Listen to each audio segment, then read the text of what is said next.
This lecture is being brought to you in part by the generous gifts of these sponsors.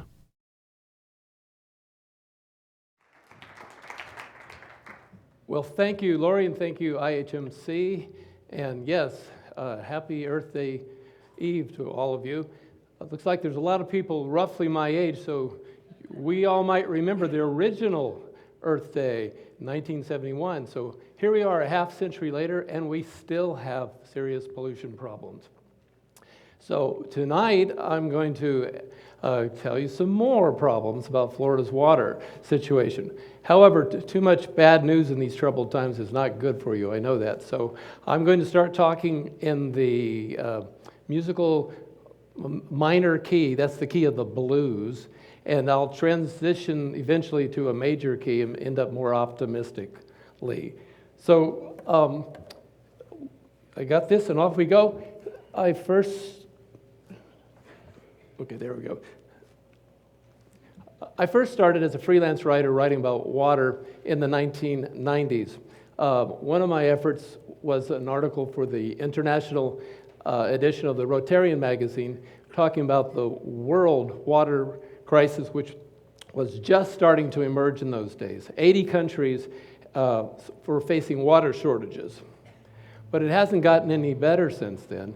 The United Nations figures that at least 2 billion people lack access to safe drinking water, and within 3 years, it's estimated that 2/3 of everybody on the planet will have water stress. Now, stress is an important word. It has a technical meaning.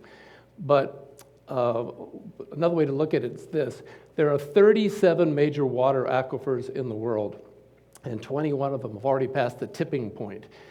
By that I mean humans are using the water faster than the aquifers can recharge or replenish. We live in one of those. In 2017, Bangalore experienced something worse than stress. It ran out of water. 8.5 million people suddenly didn't have enough water. The next year in Cape Town, the same thing, and they had a name for it. They called it Day Zero. In 2019, back to India, 21 Indian cities also faced their own Day Zero. They were running out of water. But let's go back in time a little bit to 2012. Cedar Key, which some of you know very well, on the Gulf Coast from here. It happened overnight. The locals woke up one morning and turned on their water faucet to make their coffee, and it was salty water. They couldn't drink it. The entire utility had to be closed down. Overpumping, sea level rise, and drought and other factors were involved. But it's not just Cedar Key. Here is a map that is a compilation of data from the 5 water management districts in Florida and the Department of Environmental Protection. And just to make it simple, you can see the brown spot, Central Florida and South Florida. That indicates that these areas are expected to face water shortages. In fact, many experts that I talked to for my book said that Orlando's already passed it a couple of years ago. Well, how can this be? As I was talking to someone before I walked up here, Florida is the second wettest state in the union in terms of rainfall. Louisiana's first, we're second. But cheer up, we are number one when it comes to humidity. We are the most humid state. And it will probably become more humid as temperatures rise, it's expected. Florida gets 55 trillion gallons of rain every year, and we only use 1 trillion. Yet we seem to be running out of water. Well, we're not really drying up in terms of evaporation, but what's happening is Florida and people around the world are squandering the water, mismanaging it, and polluting it. So they're rendering the water in a way that we can't use it for the benefit of ourselves or for nature. Well, how can this be? Well, one of the problems is we just keep getting more and more people who keep putting more and more wells into the ground.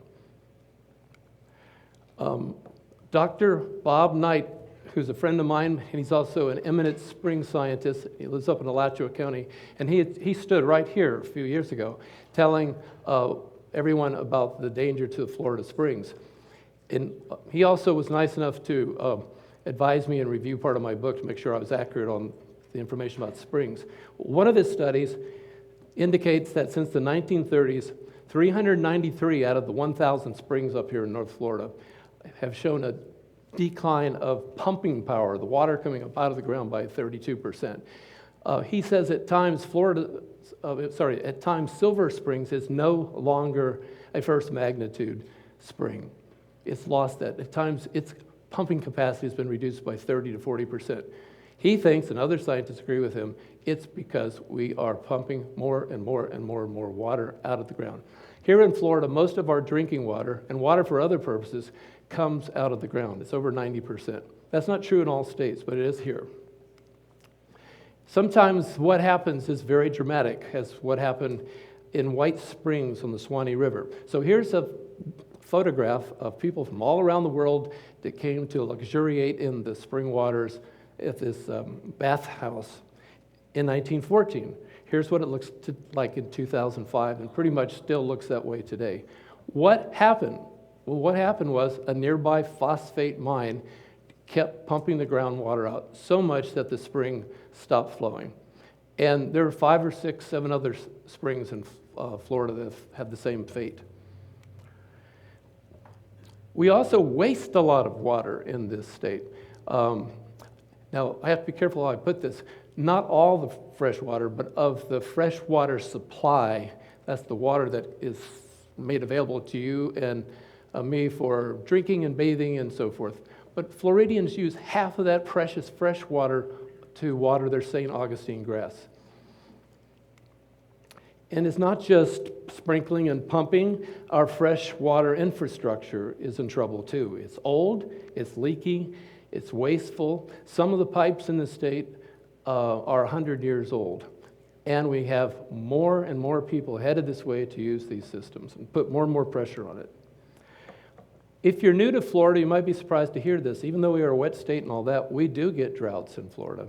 If you've lived here for several decades, you would know that we had droughts in the 70s, the 80s, the 90s, the 2000s. I think in the 2000s, it was literally true one summer that every county except one, and I don't know which one, but every county but one was on fire. So that can make it difficult as well. A lot of people come to Florida and say, oh my gosh, it's so beautiful here, it's Eden. Well, yes, it is, except it's a polluted Eden. You go back and read the literature and study this stuff, you'll see in the 1970s, Florida made national headlines for leading the nation in fish kills from polluted water in the 70s. What's contaminating the water? It ranges from bacteria to too much nutrients, which means nitrogen and phosphorus, and a whole cocktail of toxic chemicals that get into our water supply. And this means, of course, that the waters are in trouble. Here, I'm not going to go through all these data points, but I'd like you to look at the one on top because it came out just a couple of weeks ago from the EPA. So Florida tops the list of the most polluted lakes in the United States. Now, I won't push the point too much, but I wonder if you've read any articles lately about the state legislature worrying about this, or if they focused on other issues. We have lots of toxic dumps. We have 92 Superfund sites. That might surprise you, because sometimes I ask my friends in the environmental community, how many Superfund toxic sites do you think that the federal government has to clean up? I said, this is Florida. This isn't Gary, Indiana. What, 1 or 2? No, 92. In addition, we have other hazardous facilities, and we have phosphate mines which have radioactive debris left over from their operations that end up contaminating waters. And I think some of you know about the Piney Point problem on the West Coast in recent times. Stormwater is another big problem. Just to refresh your memory, stormwater is rain that comes down, washes across pavement, farmer's field, our backyards, gathers up pesticides, contaminants, grease, and so forth, heavy metals, and then ends up in a stormwater retention pond. Some treatment of the water takes place. I don't know if you see that poor little gator down there or not, but sometimes he tries to prosper in that, I suppose. But most of that filthy water will end up in a bay, an estuary, or a lake or something. And it's a growing source of pollution. Biscayne Bay, where Miami is, where I'm from originally, it has collapsed. The city of Miami put together a grand jury. I thought that was really interesting. And their mission was to find out what happened to Biscayne Bay a couple of years ago. And their determination was the number one culprit was stormwater pollution. Wastewater is water that comes from our toilets, it comes from slaughterhouses, it comes from hospitals. It's the nasty, nasty stuff. And by law in Florida, it has to be treated. So we have over 4,000 wastewater treatment centers in Florida. But they all don't have the same degree of quality. There's the first level, the second level, and the third, they say tertiary, which means the advanced level. But not all are cleaned. And even the ones that are the most advanced systems, despite what the scientists will tell you. Now, by the way, I'm not a scientist, but for my book, I interviewed over 100 people, including water experts of all sorts, and hydrologists, and university professors, and people in the water management districts and DEP, and they gave me a lot of this information. But they told me that even water that's been really cleaned as best you can still often will have nutrients left over, salt left over, and sometimes pharmaceutical ingredients such as Viagra and growth hormones and things of that sort, which, by the way, are not regulated and not required by the federal government to be extracted from our water supply. And when you think about it, every single year, American industry keeps producing more and more chemicals, more and more drugs, and there's no way for regulators to keep up with all this stuff. So all the new things that are being thrown into the environment every day and every week and every year are hard to keep up with. Now, I'm still in the minor key, by the way. Don't despair. It'll get a little bit better. Septic tanks are now considered one of the biggest contributors of nitrogen. Nitrogen's a natural substance, an element, and living things need it. But if you put too much of it in the environment, you've got problems. And we have a lot of septic tanks in Florida. We have 2.5 million septic tanks. We have 12% of the nation's septic tanks, and it's estimated that 40% of all the millions of people headed this way are going to get septic tanks. If they work properly, that's fine, but so many don't. And those drain fields don't always do the job of cleaning up the contaminated matter that's in there. And we're finding that increasingly that stuff is leaching through the rocks and the soil and the clay and getting into freshwater reserves. When I was doing my research, I went to lots of workshops and conferences and presentations, and I'd be the one out in the audience. And very often there would be representatives from various county governments and municipalities who correctly were urging the audience in this way. They'd say, we need to get our residents, entice them, persuade them to get off their septic tanks and get onto community sewer lines and get that mess over to a wastewater treatment plant and get it cleaned up. Well, it's very expensive to do that, and a lot of people resist making changes. But even if they do, there's still a problem because our wastewater sewer lines are also collapsing. They're also in big trouble. This is a picture of Fort Lauderdale. Fort Lauderdale, I don't know if any of you are from there now, but Fort Lauderdale has so many problems with its sewer lines backing up and this stuff spills out into the environment that it is under state supervision right now. This statistic's a little bit old, but I should say since 2009 to about 2019, there were 23,000 sewage spills in Florida, with enough untreated sewage to fill 2,400 Olympic pools. We have another kind of contaminant in Florida, and this one's alive and it reproduces. And it's normal, it's natural, it's called algae. And this problem isn't just Florida's problem, it's a world problem. And it's a product of too much industrialization. But algae, when it goes on a feeding frenzy, if it gets too much nitrogen and too much phosphorus, which is coming from human activity. This is what it looks like over at Kings Bay, Crystal River, which what is about 30 miles, 40 miles from here. Underneath the water, when the algae grows all over the aquatic plant life, it smothers it, it sucks oxygen out of the water, and it makes the whole environment there more hospitable to exotics like hydrilla and kills off the native plants. When I was a boy in the 50s and 60s, we'd all hear about red tide, which is a natural occurring phenomena. But it seemed like it was only a couple of times a year over in the Tampa area. But now, all year, around the peninsula, now and then, we get red tide outbreaks. Scientists are trying to figure out why, but I think all of them know that at least nitrogen and phosphorus are also responsible for these outbreaks. And sometimes, like for the people in Stewart and Fort Myers, when you get an algae outbreak and the red tide at the same time, it's really deadly. Manatees die, pelicans die, fish die by the millions, and we have lots of problems. And for a lot of people, the worst thing is tourism is affected, because when all that bad news gets on the evening news, people stop coming to Florida because they don't want to see dead things. I am really honored to be here tonight. I really am, because I've been out there for 20 years watching speakers, and we've had very eminent scientists stand at this podium telling us that climate change was happening, temperatures are going up, and we are responsible for it. And they would build the scientific case for it. And they're not alone. All of our major scientific institutions in this country and the major institutions of the world say that we are responsible for putting too much greenhouse gas into the air and causing the temperatures to go up. And it's also well known that the state that is most in danger of sea level rise is Florida. And I'm going to focus on just the water aspects of it. I think in most people's imagination, when you talk about sea level rise, they can say, okay, I kind of get it, John. The water is coming in, it's going up 1/10 of an inch every year, and over at Daytona Beach, it's creeping across the sand, it's headed our way very, very slowly, but I'll be long gone by those days. There's more going on. Florida sits on top of salt water. If you go down in the ground, you're going to hit, as you can see there, fresh water. Deeper than the fresh water is brackish water, and salt water is underneath. It's denser, so it's down there.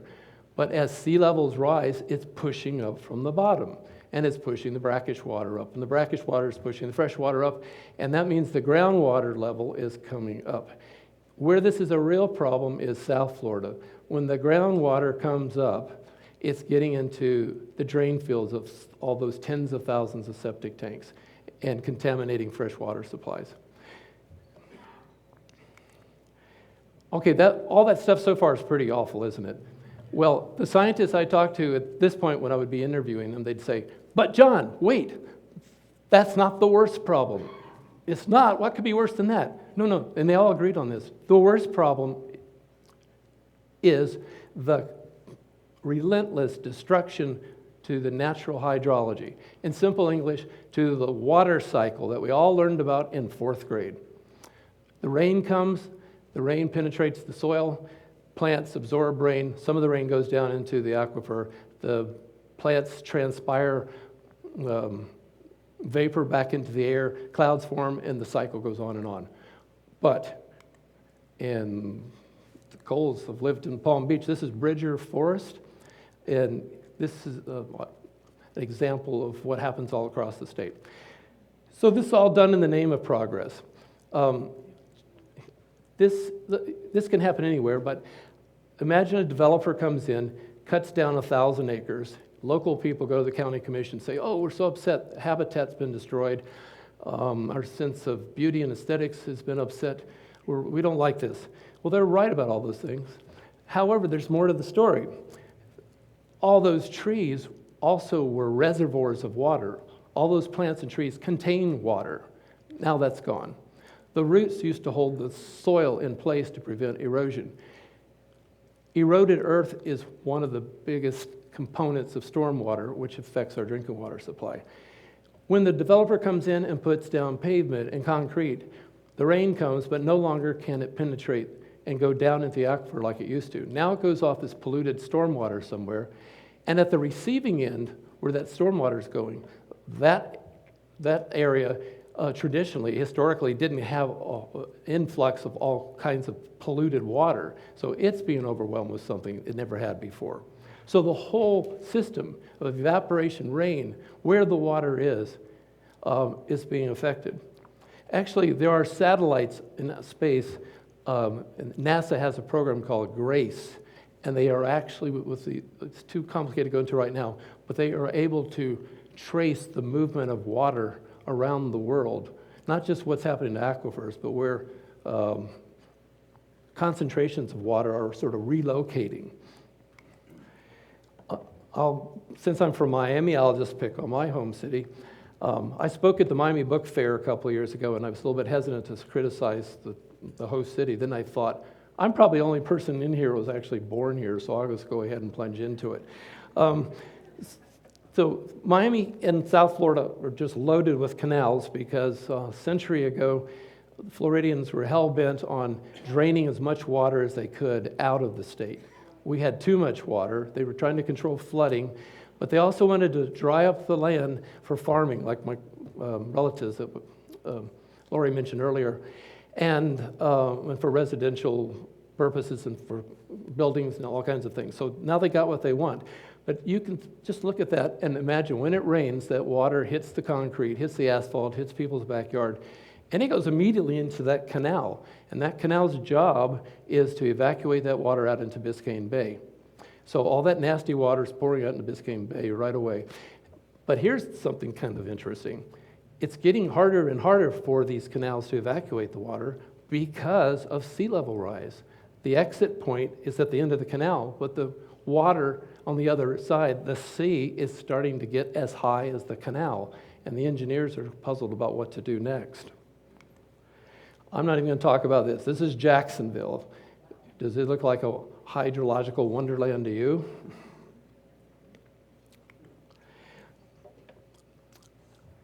Marco Island used to look like this in the 1960s. Marco Island is north of Naples and a little bit south of Fort Myers. My family in the 50s would pack up in the car with a picnic. We'd get on, in Miami, we'd get on the Tamiami Trail, which is the road that connects Miami and Naples through the Everglades. And we would go to Marco Island, this wilderness island, and have a great time. In the early 60s, I camped here as a Boy Scout. We pitched our tents right on the ocean's edge, and it was wonderful. About 3 years later after that camping experience, on the left, that's what the developers did that entire island. Just came in and totally disfigured it.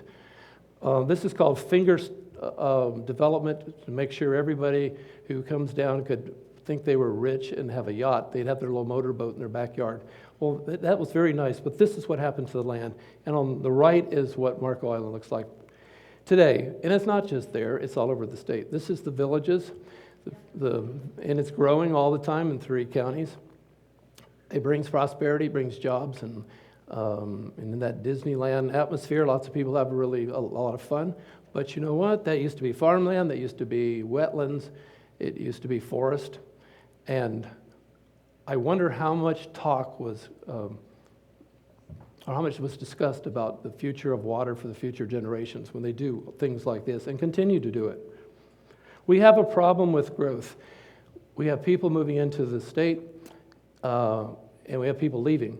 The net amount is about 1,000 a day. Do the math, and that gives you enough people to fill a city of Orlando every single year. Well, what to do about this? There are people concerned about these problems, not just me and you. In 2017, a landmark study was done by 1,000 Friends of Florida, along with the University of Florida and the Department of Agriculture at the state level. They looked at future population trends and the availability of water. And their study is still the one everybody uses. I go to conferences and people are using this. Somebody just sent me a slide the other day. So why don't you use this in your presentation? Because they use it. So it has a lot of legitimacy, and you can find it online and look for yourself. But anyway, it looks like things are on track for us to have another 15 million people show up. Now, to give you some perspective, at the time of the American Civil War, 140,000 people lived in Florida. That's all, 140,000. When I was born in Coral Gables, Florida, in 1949, the state had 2.5 million people. Today we have 23 million people, and we have 15 million at least. COVID didn't slow it down at all. Because of COVID, we even have faster growth for a lot of reasons.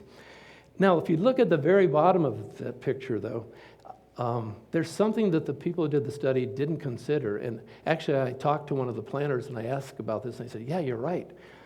They didn't look at the 131 million tourists that come here. I'll say that again. In 2019, 131 million tourists. That was double what it was 10 years prior to that. I don't think they gave a lot of thought about where these people are going to get their water from. Here's a famous NASA photo of Florida at night. You can see where the growth is and where it isn't. As I talk, there are people trying to come up with plans to fill in the dark spots. And as you know, because we have a lot of controversial projects here in Marion County, as they do in every county, a lot is going on. But I'll just focus on my home city about one huge project there. A couple of years ago, the Miami-Dade County Commission, 3-2 vote, green-lighted the building of the biggest mall in American history, a $4 billion operation. It's going to have retail and entertainment. And here's the funny thing. It's going to have snow. They're going to put a big glass dome and produce snow. Now, mind you, this is in an area that has predicted water shortages. Even if the low estimate for climate change and sea level rise is in effect by the end of this century, Miami will have at least 4 feet of water. It's going to be swamped as much as the Everglades. A subtropical climate, what are they thinking? Is this the best way to use precious water to make artificial snow in a subtropical climate on the edge of the Everglades? That's what they're doing. I checked the other day to see what's going on. It's still underway. There's some hope. The company is facing financial problems, so I don't wish any bad luck, but that might be the only thing it's going to save. Is it certainly isn't going to be the state legislature. Who decides whether people get water for artificial snow in Miami? A lot of these big decisions, a lot of the drama and trauma that takes place over water issues takes place in the 5 water management districts. Florida is unlike most states. We don't have a central water czar. What we have are 5 little water fiefdoms. The governor appoints the governing board of all of these. And if you really want to understand and get into the game, you have to figure out how these places work and what happens to them. They decide the allocation of the water, and they call it divvying up the water pie. I am just going to ask you to look on the lower left. Do you see where it says agriculture? The biggest, right there. So agriculture gets the biggest share of water. You and I get 35%. Power companies get 10%. Now, I'd like you to think just a little bit longer about the electric power. If we were to look at the national water pie, it's not agriculture, it's power gets 40% of the water allocations. Something like 65% of all the electricity that Americans used is produced by steam. You have to have water, you turn it into steam, and steam turns turbines. So, something to keep in mind as increasingly we try to solve our problems by going electric. Often the discussion is, well, where are we going to get the stuff for the batteries? Well, I'm wondering, where are you going to get the water to make the electricity? And also, in order to get the water out of the ground to make electricity, you have to have electricity to run the pumps and to transport the water. So there is a nexus, a relationship between water and electricity. Often pundits will say, I wonder if we're headed for water wars. Will water be the next oil around the world? A lot of people think it might be, including the U.S. military. They have a lot of studies looking at parts of the world that could erupt over fighting about water. We haven't had anybody shooting each other yet about water, but we have had battles go to court. And one of the first water wars was in the 1970s down the Tampa Bay area, where 3 counties were squabbling about who got how much out of the ground, from the groundwater. And if you keep up with the news, you know that Florida has constantly been at odds with Georgia. Alabama has always been kind of on our side, but the struggle is over 2 water basins. How much water should each of those states get? The issue's gone to the Supreme Court several times. The last time it went there, Florida lost it in what it wanted. The biggest water battle, I think, is over the Everglades. The Everglades, as you know, is not just a swamp, it is a slow-moving river. And it's a water supply to South Florida. It's a water supply for nature. Agriculture wants water. The Everglades National Park wants water. And Florida Bay, way, way down on the tip of the state, needs fresh water down there because it's one of the biggest estuaries is down there. So there's a lot going on in this battle. A new kind of threat took place just last year. I won't go into details, but I think it's the first ever, where a hacker tried to poison the water supply in Pinellas County by manipulating remotely the software. He or she didn't get away with it, but it sent off alarm bells everywhere that this is scary, that somebody could do this. And by the way, the national government in the last few weeks, because of the problems with Russia and Ukraine, have put out warnings all across the country to put extra safeguards on our utilities because they're worried that the Russians might be trying something like this.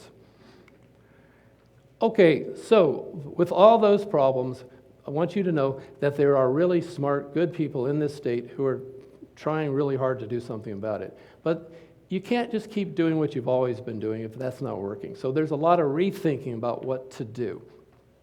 As it was explained to me, very often people in the water world, and that could be the water management districts, a utility, or water engineering firms, but they talk about the engineering solution, which is the hard path. Engineers build things. Water engineers use concrete and steel. They build canals, and I guess soon they're going to be building seawalls and that sort of thing. A new development's out there, build a pipe, send them water. They got wastewater, build another pipe, send it this way, send it to the treatment center over here. It's all construction. Well, we're certainly going to have to rely on that if we have all these millions of people, but how much are we going to use? Well, some of the things that certainly will be done that the hard path advocates like is to look for new water sources. One sense, this part right here is literally true. You look for deposits of water that haven't been found yet, just like you would oil. Here is satellite imagery that indicates it might very well be the case that from Delaware up to Massachusetts, underneath the sand on the ocean's bottom is a huge deposit of fresh water left over from the Ice Age. But can we exploit that? Can we dig it up? Florida, you might be surprised to hear this, Florida has springs out in the Gulf. Florida has springs out in the ocean.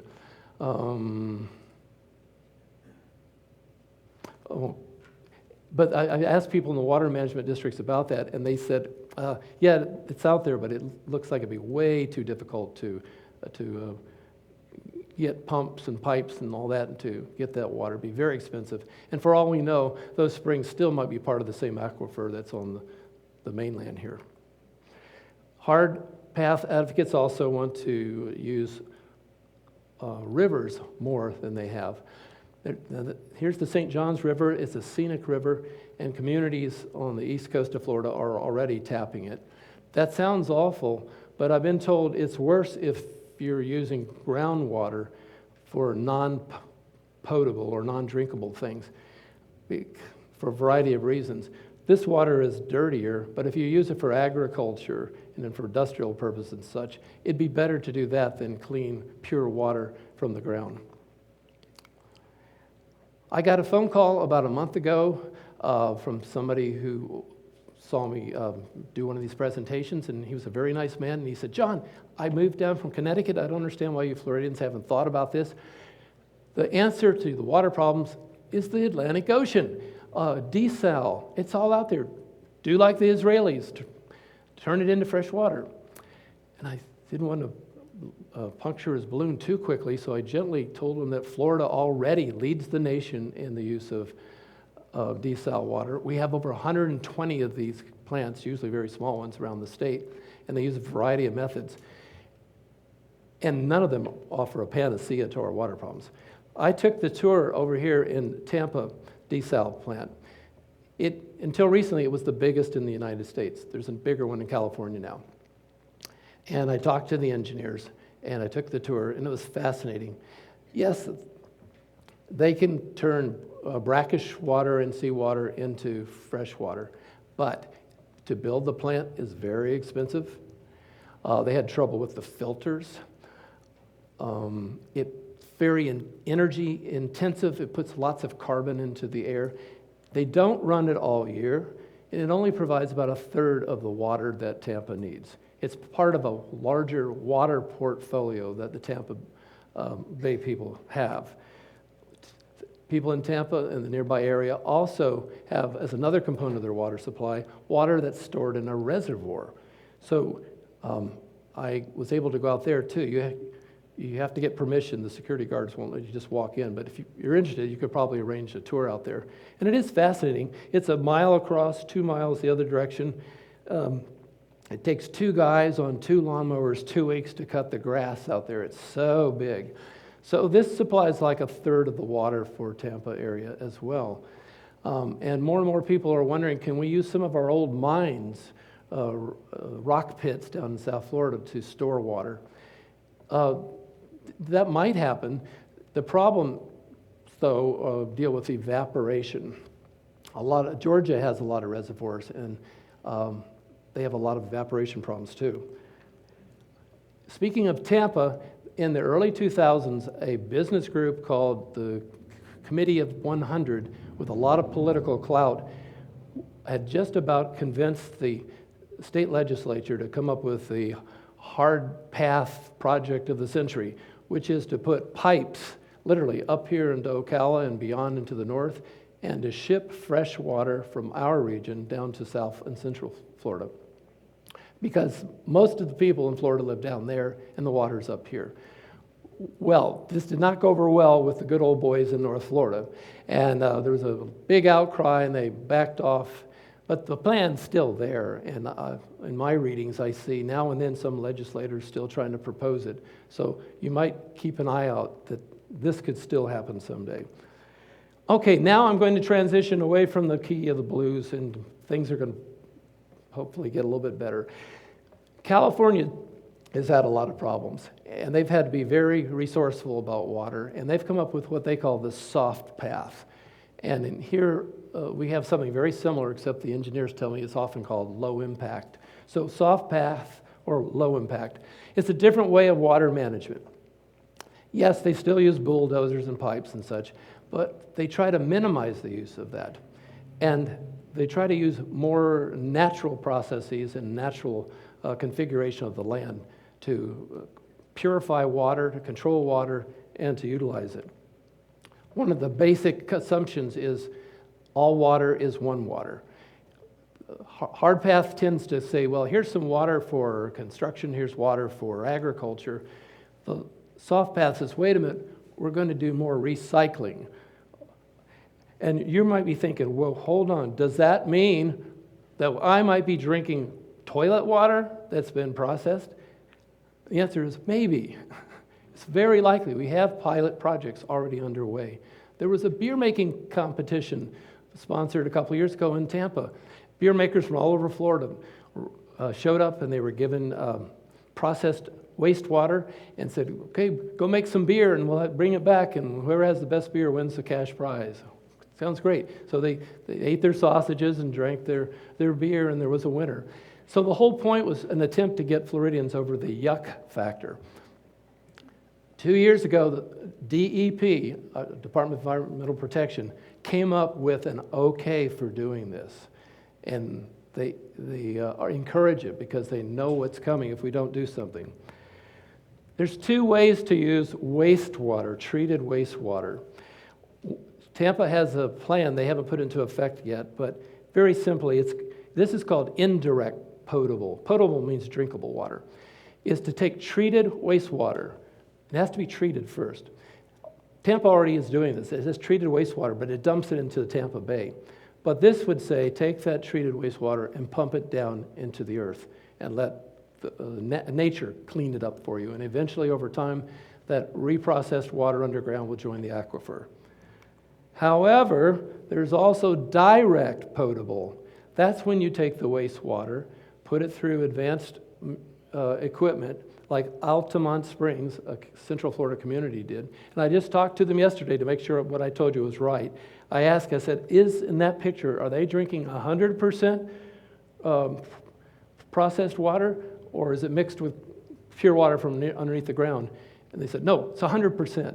So these happy drinkers are drinking water that was wastewater, and now they feel confident enough to drink it.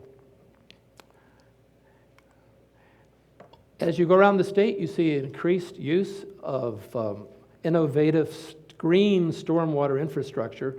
Remember when you were younger, you just walk downtown somewhere, and when it rained, on the sidewalk would just be an iron grate, and the water would just go right down, and you didn't even know where it went. So now they're trying to clean a lot of that water before it goes any farther.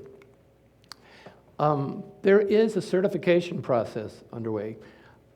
It's called the Florida Water Star. And here's the big idea.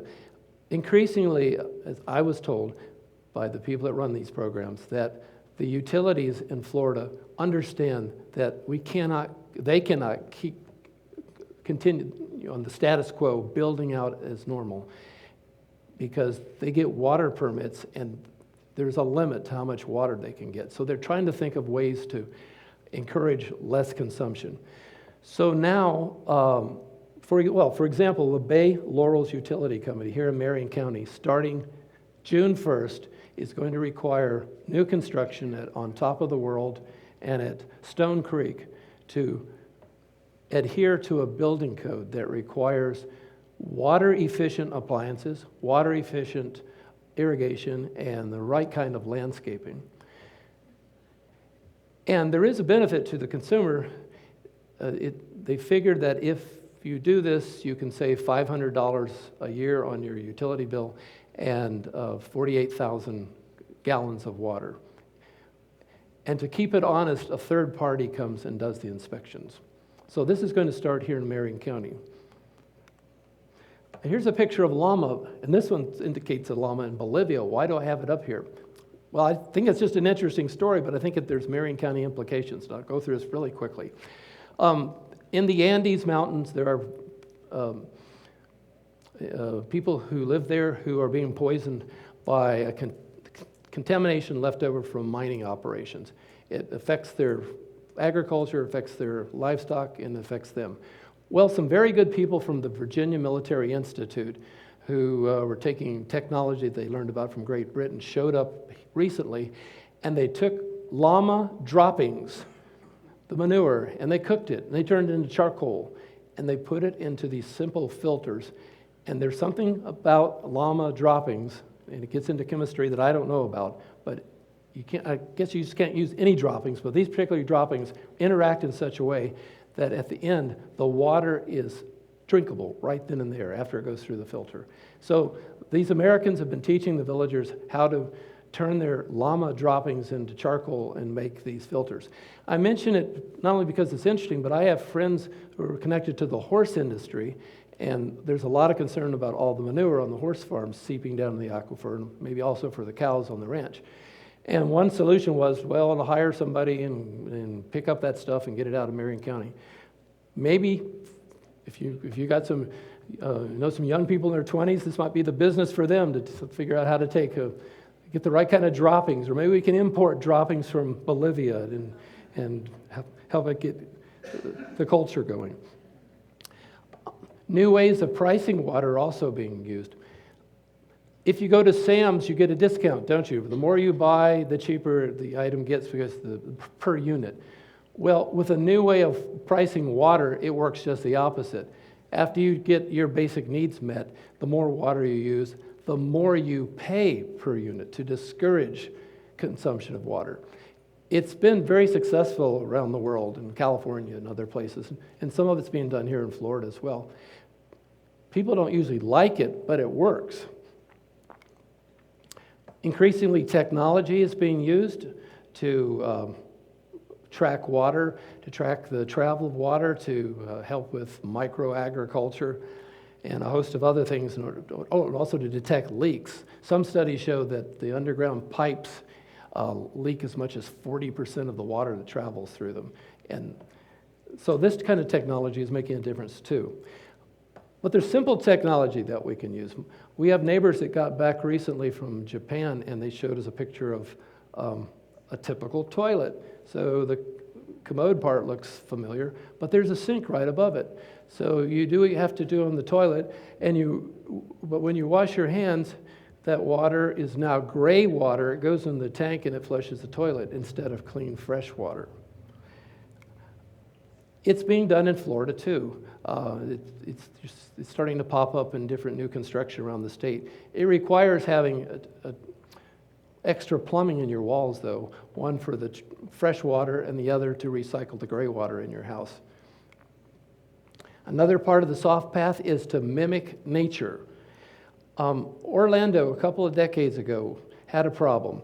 Its treated wastewater was still dirty, and the DEP told Orlando, you can't dump that into St. Johns River until you do something. But it's been through a wastewater treatment center, the advanced, the tertiary level. Nope, not good enough. What are we going to do? Build another multi-million-dollar plant? Well, let's try something new and innovative. And what they did was to buy up farmland and plant trees and all kinds of bushes that had the right kind of microorganisms that could deteriorate nutrients and chemical compounds that were bad for the environment. What you can't see on the left side is a wastewater treatment plant. So they take treated water and allow it to flow over these fields. And I'd recommend you go there. Don't go on a hot day, but go in the summer. It is so amazing. And it doesn't smell. It doesn't smell at all. Eventually, this water works its way over to the St. Johns River. And if what they told me is true, the water now is so clean that it's actually cleaner than the St. Johns River. So I don't know if that's really good or if the St. Johns River is just dirtier than we can imagine. And it's been a great thing to do. Other communities around the state have been doing it, including Ocala. Ocala opened doors to its wetland recharge park last year, and it's on a smaller scale than the one in Orlando, but it does something extra.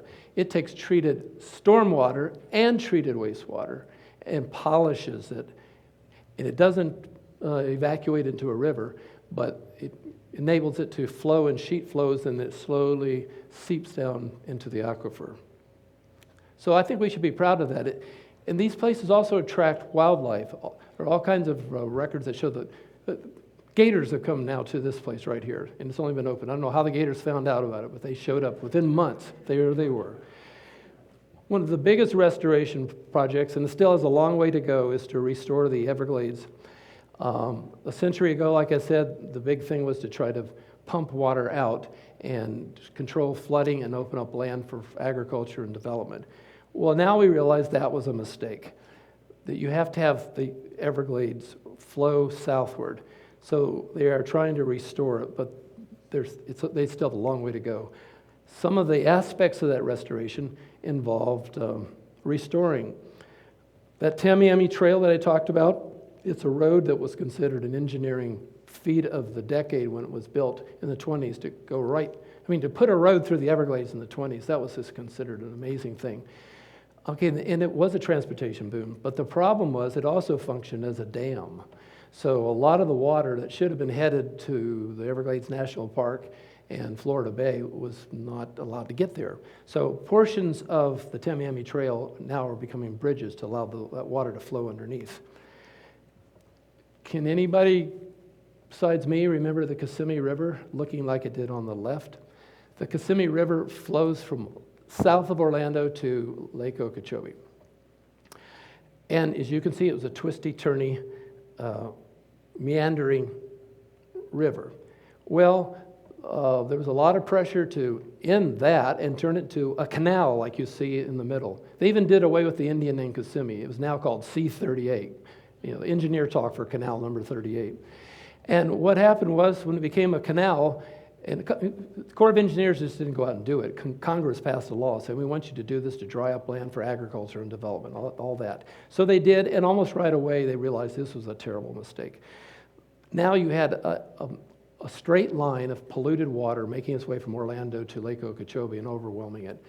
So it's time to retrench, redo everything. So Congress got in, debated for a couple of years, and finally came up with a new project for the Corps of Engineers, and that new project was to undo everything they had just done. Now look on the right side, and what they've been doing for the last 20-something years is to restore the twisty-turny serpentine shape, to bring back the wildlife, to restore it to its natural glory. But also, there's an advantage to water traveling like that. Nature cleans it. It goes slowly, and when it hits all those oxbows and turns, a lot of cleansing takes place. They just finished last year, and you can go to tours on. They have boats or guided tours will take you out and show what they've done. It's considered one of the greatest restoration projects in the world, environmental restoration projects. Okay, here's some more good news, but this is based on bad news. The bad news is, and I'm not going to get political, I'm just going to be honest, state legislature is still in a state of denial about climate change. Yes, they came up with $500 million for resiliency projects all around the state, to give out money to build high-rises and raise roads and build seawalls, but not one word about cutting emissions. However, in South Florida, on a regional and local government level, they've been doing this for years. The counties of Miami-Dade, Monroe, Palm Beach, and Broward got together. They have their own climate scientists. They put out their own studies. They have their own policies because they can't depend on the state of Florida to do it. Yes, and they're doing resiliency projects, but also they are trying to cut their carbon emissions. They are doing what the state should be doing, and I'm really proud of them for doing this. And down in South Florida, they have to because the effects of climate change have been apparent for a couple of years now. Okay, I've got just a little more to tell you, and this is about a new way of looking at water called virtual water. Does everybody understand what carbon footprint means? I think you do. The new thing, this idea comes from England, but we hit here about 10, 12 years ago. It's so new. When I talk to some people in the water management district, they say, what are you talking about? What's virtual water?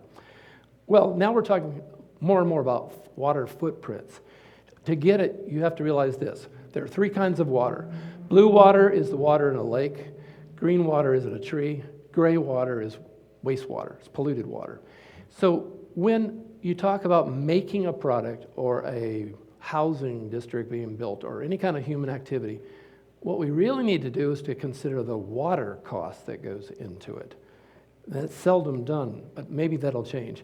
If I were to say to you, how much water is required for a cup of coffee, you'd probably say, well, that's stupid, a cup of water. No, the best answer is 37 gallons of water, according to the new economists who study water. It takes water to irrigate, to wash the coffee beans, and a host of other activities.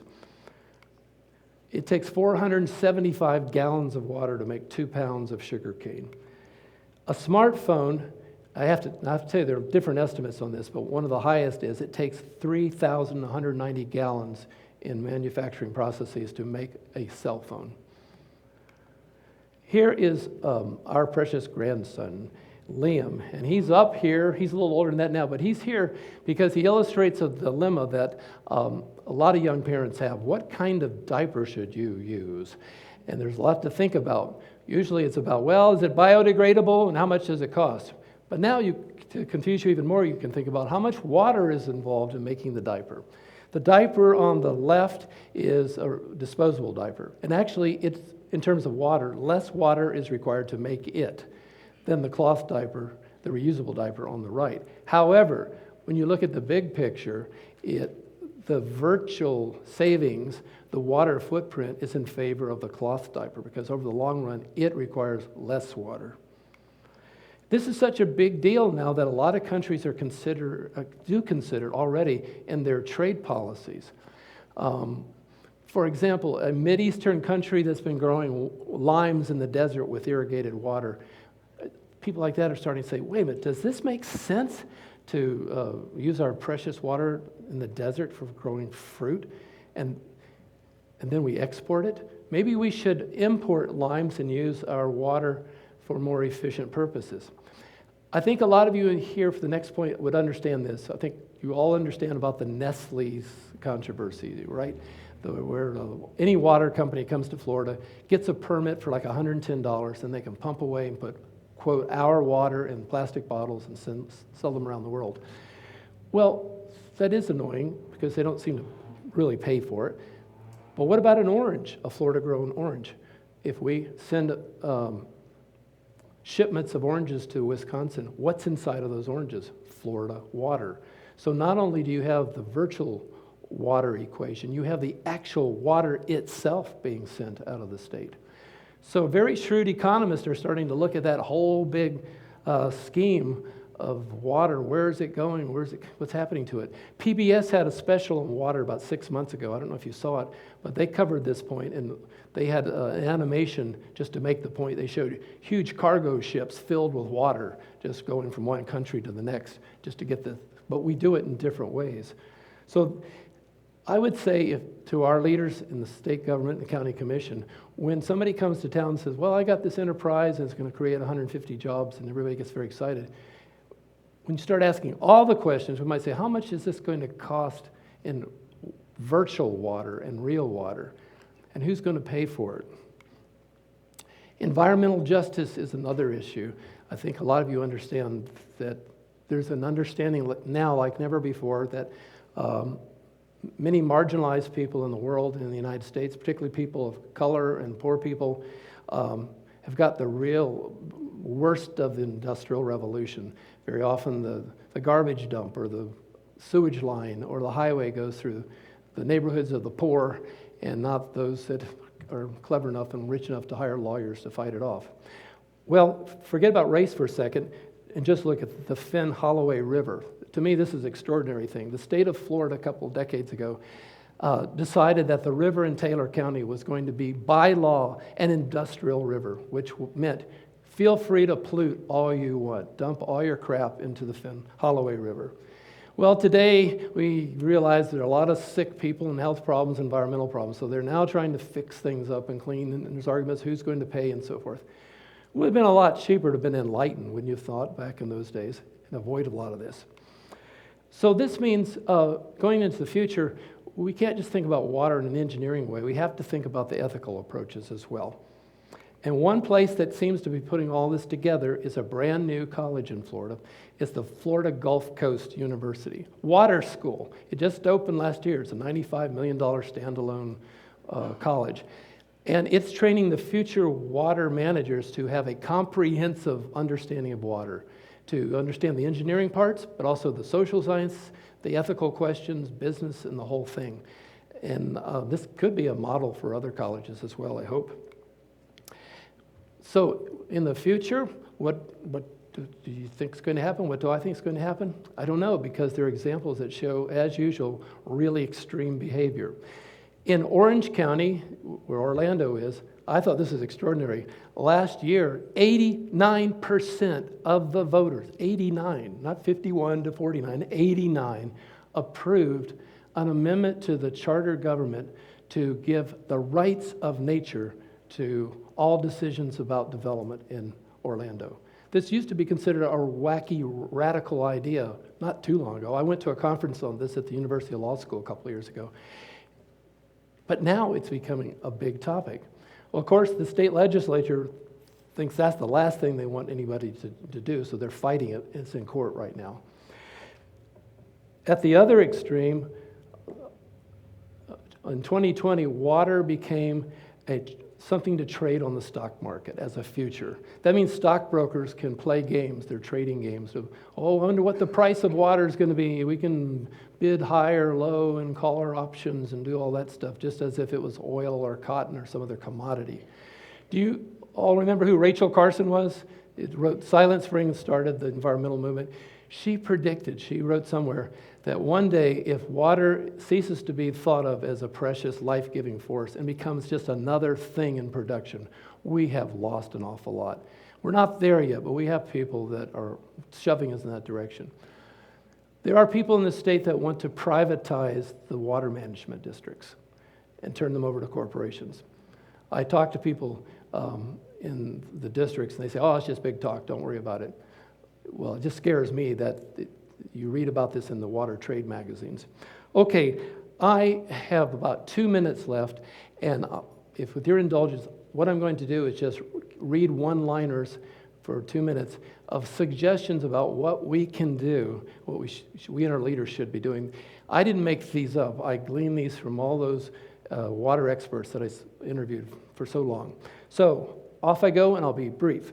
Mandate the use of advanced wastewater treatment facilities everywhere in Florida. Stops non-sustainable water permitting. What that means is almost everybody that goes to the water management district and asks for a water permit gets one. They almost never, ever say no. If necessary, as Dr. Bob Knight said at this podium here, maybe we need a moratorium on water permitting. Put all of Florida on a water budget. Confront denialism. Get real about climate change and water use. We should be writing our legislators and say, what are you doing? We have these tremendous problems facing our society and future generations. Adopt soft path and water footprint policies. Mandatory nutrient reduction programs, not on a voluntary basis, but put a tax on fertilizers and pesticides and other nitrogen-inducing chemicals. They do it in parts of England and Ireland. It's not an unusual idea. Mandatory septic tank inspections. In much of Florida, the only time a septic tank is inspected is the day it's put in the ground. Hold polluters responsible. Coming from a farming family, I'm going to get away with this, but it's still true. Farmers are the biggest polluters in the state of Florida. In Florida, for the most part, not exactly, but for the most part, farmers are on the honor system about reporting their pollution activity. They fill out self-evaluation forms. I don't think that's good enough anymore. Stop using taxpayers' money to attract more residents to the state. Isn't 131 million tourists a year enough? When I was a little boy in, 1960, when there were 4 million, I don't remember anybody. I said, John, won't it be great when we have 30 million people in Florida? 40 million? Wow, I can see it now. It's going to be so wonderful. No, it just doesn't make sense. We can't put a gate and keep people out, but we certainly don't need to encourage them when we don't have the resources to serve them. Water management boards, this refers to the governing boards of the 5 water management districts. Everybody on there is appointed by the governor. They're all volunteers, but you can bet they have political connections. They should represent all aspects of Florida life, but they usually don't. It doesn't really matter which political party. Over the decades, it's been pretty much the same. Agriculture, development, real estate, and business are the people who make the decisions about our water supply. This next idea came from 2 state senators. One was a Republican, one was a Democrat. They both said it in different interviews. We think we should require high school level classes in Florida history. There's a little bit of Florida history in the middle school, but not much. And have courses required in Florida environment and water issues. Here's why. 2/3 of everybody in this state was born outside of Florida. 25% of the people in this state weren't even born in the United States. This includes the leadership. If you don't know Florida history, you certainly don't know the water environmental history. Why not also have elected leaders have to get certified in water environmental issues? Not just to come with their own point of view, but to go through certified workshops. Education is the first step. Create an aquifer protection fund by mandating a fee on all groundwater extractions. Not just Nestle, but all of us should be paying. I live in Ocala. I get a water bill, and I say I paid for my water, but I really didn't. When you get a water bill from a utility, you're mostly paying for is the transportation of the water, the treatment of the water, and the storage of the water. We are not paying market value for the water. People that pump away with their private wells out in the county aren't monitored. They're not paying anything except for the cost of putting the well in. We are facing such a dire situation. We really need to make everybody pay for water. Bring back state-supervised growth management. Just show of hands if you wouldn't mind. How many were here in Ocala in the 1980s? Okay, about a third of you, thank you. You might remember that every county and city in Florida was required by law to have growth management, community gatherings to work up our growth management plan. And they were very tumultuous. People got mad and yelled and screamed, but it went on for weeks. We had workshops, but finally we ironed out our differences and we had growth management plans. And then there was a super agency would watch over on the state level to make sure that all the counties weren't in conflict with one another and that they met infrastructure needs and didn't hurt the environment so much. All that was destroyed starting in about 2006. We had a legislature and a governor who cut $750 million out of the water management district's budget and the DEP. They fired up to 600 scientists and top management people. They destroyed the growth management plan. The reason I'm mentioning all that, we're still hurting from all that. The recession is over, and the excuse for, well, we have to do something to get the economy going is long gone. So we need to bring back what's been lost in terms of skilled and wise people who used to steward us through these hard times and managed our resources. Force state legislature to implement the Florida Water and Land Conservation Initiative. That sounds boring, those words, but you might remember that 3/4 of all Floridians a few years ago passed an amendment to the Constitution that said the state shall use state money to buy land for water conservation purposes. And the state legislature refused to comply. They came up with all kinds of ways. People had to go to court to get the lawmakers to obey the law. And things have gotten a little bit better lately, but it's still a problem. I would suggest to you also that we can, and I talk about this in my book, look to the activists in the 1970s and 80s. Florida used to lead the nation in environmental action. If you're old-time Florida, you might remember the battle to keep out the jet port in the Everglades and the Big Cypress Swamp. If certain people had had their way, in the middle of the Everglades today would be a city of 150,000 people and the world's largest airport, right in the middle of the Everglades. Well, all kinds of people said, that's not acceptable, and that helped to spur the environmental movement here. We had some governors, really good leaders in the environment. I'll mention one from each party to keep it even. Reuben Askew, some of you might remember him, and also Bob Graham. These people had, I think, good hearts. They understood the environment. They weren't there to help their buddies make a quick buck, at least that's what I think. And they were good examples for us. And finally, to adopt a new water ethic that values life's most precious fluid. This should be put into the policies.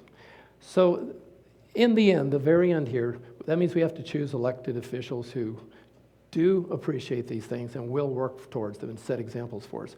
And all of us need to get involved as well, but you really need to know what you're talking about, and that's why I wrote the book as a primer, especially for people that are new to the state. And I'm finished, and thanks for listening to me. And Lori, it was good timing, because it's just right where I was.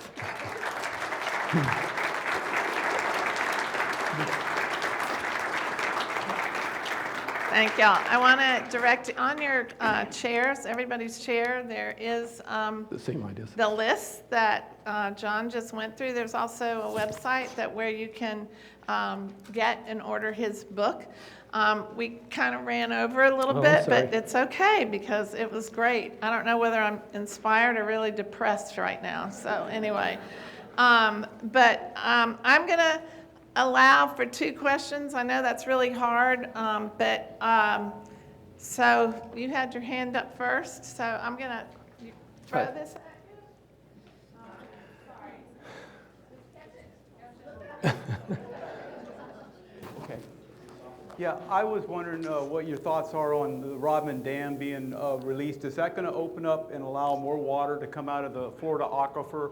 I know it's going to release some of the springs. And also, I wondered if you would address how much water is in the aquifer. What is it compared to 1950? Is it much lower? Do we have any data on that? I can tell you what I was told by the people who do all that. First of all, in the Rodman Dam, I used to include that in the presentation, but I just had way too much information. But to give you a brief answer, there are 2 camps, as you probably know. There are bass fishermen and the people in Putnam County that want to keep for recreational purposes, and it's kind of an icon for the people that live there, to keep the the dam in place in the reservoir. For those who don't know what we're talking about, Florida tried to put something like the Panama Canal through the heart of Florida. And the project was stopped by Richard Nixon, and he did do a lot of good things with the environment. But a lot of the construction was left over from this attempt to have ships, and then later, what's the word? What? Barges, yeah. First it was the ship canal, then it was the barge canal. It got repurposed to go basically from Jacksonville to Tampa. So it was stopped, and now there's a controversy about what to do because a dam was built on the river. The advocates for the dam removal say that, and Bob Knight, the one I referenced before, I'll just use his statistic. His studies show that the fish biomass in Silver Springs today compared to 1950s is 95% less than what it was. So he thinks if the dam comes down, migratory fish will return, the water will become cleaner, and the reservoir water sits on top of springs, keeping the spring water from bubbling up. For the other question, IFAS with the University of Florida says they think there's a quadrillion gallons in the Florida aquifer, which is 1,000 trillion? A quadrillion? But on the other hand, one of my sources, a PhD at the University of Florida who's worked for DEP in the Water Management District, when I asked her, she said, John, nobody really knows how much water is down there. They have computer models that they argue about all the time about how much water is down there and how much isn't. So all I can say is I think it's a contentious argument.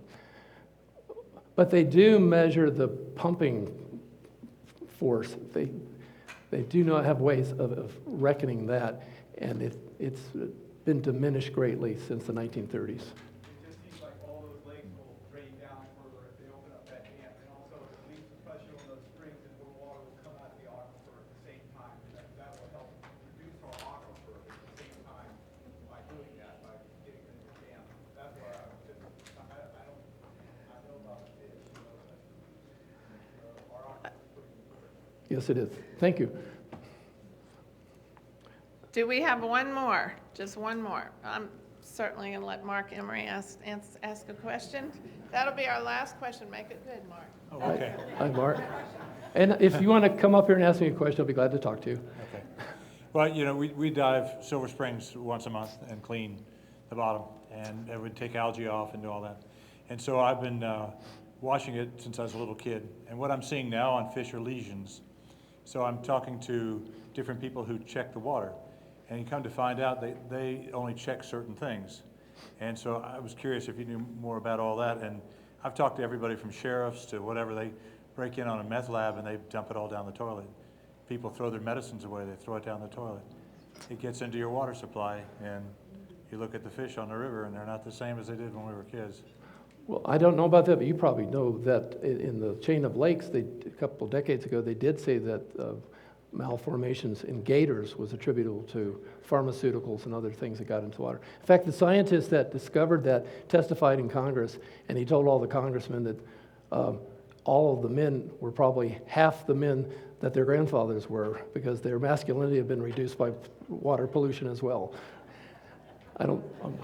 Well, it sounds to me that... So I don't know, Mark, but I think there's precedent to think there's probably a good case for that, don't you? Well, obviously, there's a lot to talk about here, and I suggest getting John's book, and who knows, maybe John can come back or have a special session on water here in our area. So, y'all, thank you so much. And thank you all for coming. And especially in these troubled times, and you came and listened to more trouble, so you really have a big reservoir. Thank you very much.